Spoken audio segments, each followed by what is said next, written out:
ভেনেজুয়েলায় মার্কিন সামরিক অভিযানের মাধ্যমে প্রেসিডেন্ট নিকোলাস মাদুরোকে গ্রেফতারের ঘটনায় গভীর উদ্বেগ প্রকাশ করেছে ওমান। মধ্যপ্রাচ্যের এই দেশটি যুক্তরাষ্ট্রকে আন্তর্জাতিক আইন ও রাষ্ট্রীয় সার্বভৌমত্বের প্রতি শ্রদ্ধাশীল হওয়ার আহ্বান জানিয়েছে। ওমানের পররাষ্ট্র মন্ত্রণালয় এক বিবৃতিতে তাদের এই উদ্বেগের কথা জানিয়ে চলমান উত্তেজনা হ্রাসে সংশ্লিষ্ট সকল পক্ষকে সর্বোচ্চ সংযম প্রদর্শন এবং সংঘাত এড়িয়ে সংলাপের মাধ্যমে সমাধানের পথ খোঁজার তাগিদ দিয়েছে। মাস্কাট স্পষ্ট করেছে যে ওমান সবসময় রাষ্ট্রীয় সার্বভৌমত্বের নীতির প্রতি অবিচল সমর্থন বজায় রাখে। উল্লেখ্য, গত শনিবার মার্কিন বাহিনী ভেনেজুয়েলায় এক অতর্কিত ও নাটকীয় অভিযান চালিয়ে মাদুরো ও তার স্ত্রীকে গ্রেফতার করে।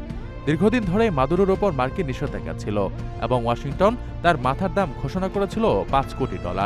যুক্তরাষ্ট্রের অভিযোগ, মাদুরো মাদক পাচার ও 2024 সালের নির্বাচনে কারচুপির মাধ্যমে ক্ষমতায় টিকেছিলেন। এদিকে এই অভিযানের ধরন নিয়ে বিশ্বজুড়ে আলোচনা শুরু হয়েছে। মার্কিন প্রেসিডেন্ট ডোনাল্ড ট্রাম্প জানিয়েছেন তিনি ফ্লোরিডার মারে-লাগো থেকে এই অভিযান সরাসরি প্রত্যক্ষ করেছেন, যা তার কাছে এটি একটি টিভি শো দেখার মতো মনে হয়েছে। ওমানের এই বিবৃতি ইঙ্গিত দিচ্ছে যে যুক্তরাষ্ট্রের এমন একতরফা সামরিক হস্তক্ষেপে মধ্যপ্রাচ্যের দেশগুলো তাদের সার্বভৌমত্ব নিয়ে সতর্ক অবস্থান গ্রহণ করছে।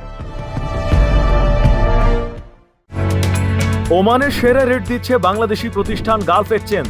প্রিয়জনকে টাকা পাঠাতে আজই আসুন আমাদের যে কোনো ব্রাঞ্চে অথবা কল করুন স্ক্রিনে দেয়া নাম্বারে। গালফ এক্সচেঞ্জ, বাংলাদেশিদের প্রিয় এক্সচেঞ্জ।